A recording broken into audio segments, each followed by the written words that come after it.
Now, if you want staying power, look at the men on these sidelines, and Dan Lanning hoping to climb onto this list eventually, the most wins by active Big Ten head coaches.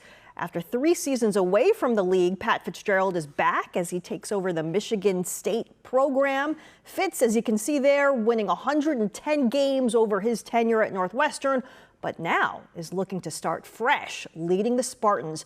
Our own Dave Revson anchors our coverage from East Lansing. Dave? Michelle, thanks, and welcome to East Lansing, year 1 for the Spartans under new head coach Pat Fitzgerald. Dave Revson, pleased to be alongside Jake Butt and Howard Griffith. Look, it's been a tough 4 years for Michigan State. Haven't made a bowl in that span. A team that is picked 16th in the preseason in the Cleveland.com poll.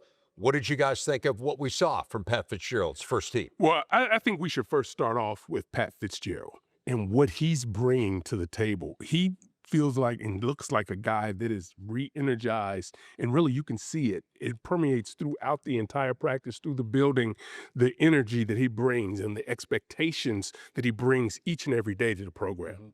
I don't know where they're going to finish at the end of the season. I don't know how to project their final record, but what I can say is this will be a much improved football team. I think this team is going to have a clear identity, which is something that they've been missing in recent years, and that identity will reflect the identity of the best Pat Fitzgerald-led football teams. I think the one thing that stood out to me right away is the intensity, the communication, the competition within different position groups, offense versus defense. It felt like a locker room that was embracing being coached hard by this staff because they all have shared goals of going to win and get back to that winning standard. And we were talking about Pat Fitzgerald's energy, and I think you're right to point that out because it jumps out and jumps out at you as soon as you walk onto the practice field. But it wasn't just Fitz. There's so many guys. I mean, Max Bola was unbelievable in the way that he was getting involved in drills with his guys, Nick Sheridan. But it goes on down the line. There were so many guys giving great feedback, bringing energy to the field, and just the vibe around it. I mean, it's hard to quantify it in any way, but you kind of know it when you see it, and the vibe was really, really good. And this is a young staff. Outside of the coordinators, you go below that. These are some young coaches that really understand what it takes to win. And I think Pat Fitzgerald was intentional about the staff that he put together. He was aggressive going after these guys to bring them and keep them here. And it's paying off. And it's not about wins and losses today. It's about setting the standard and the foundation that they're going to have to rely upon come the season. And it's just the truth. I'd come to practices last year and years past. There wasn't the same level of energy. It didn't feel like there was a belief that those teams in the past could compete at the highest level. And honestly, I don't know that the practice today comes from the utmost belief, but from not caring at all. They want to focus on what can we do to get better today? How can we compete with one another today? What is our maximum potential? And let's strive for that on a day-to-day basis. It is interesting, and this is kind of one of those sneaky stats that people aren't necessarily talking about. You're talking about a young staff, and I think that's irrefutable, but it's an old team. This is actually the oldest team by average age in the Big Ten. And so you've got guys who have been around college football for a long time. None of this is new to them, and I wonder whether that factors in a little bit here as we see that intensity that everyone's bringing this feeling of, hey, my time is winding down and I want to do something special here. So that's kind of the big picture. Let's dive down a little bit. Let's start with the offense. And last year, this was an offense that just really couldn't get a whole lot going. And I think offensive line was a huge part of the reason why. I think if you go bigger picture and you trace kind of the decline of Michigan State football here in recent years, offensive line has been a huge part of it. And so we naturally gravitate over there because I think you learn a lot about a football team from the offensive line. But this was a place where even more so you thought, okay, let's see what they've done there.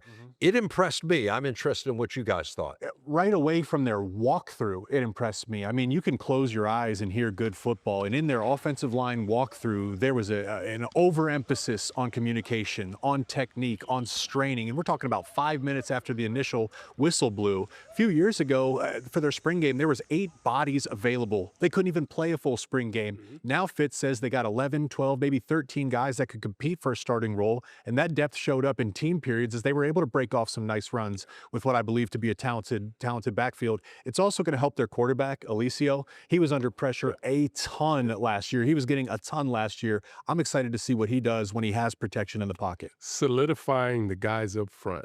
Yes, they're different. They're coming from different places, but the fact that they have so much experience in playing the game, to me, this will be something that'll be fascinating to track as we go throughout the season with this Michigan State team, because normally you talk about the cohesiveness of a group, particularly the guys up front. But this may be something where it changes the thought process, because this is always a tight-knit group. And it's one of those groups, how quickly can they come together? And I think from what we saw today, they have come together. So we can expect them to continue to build on that.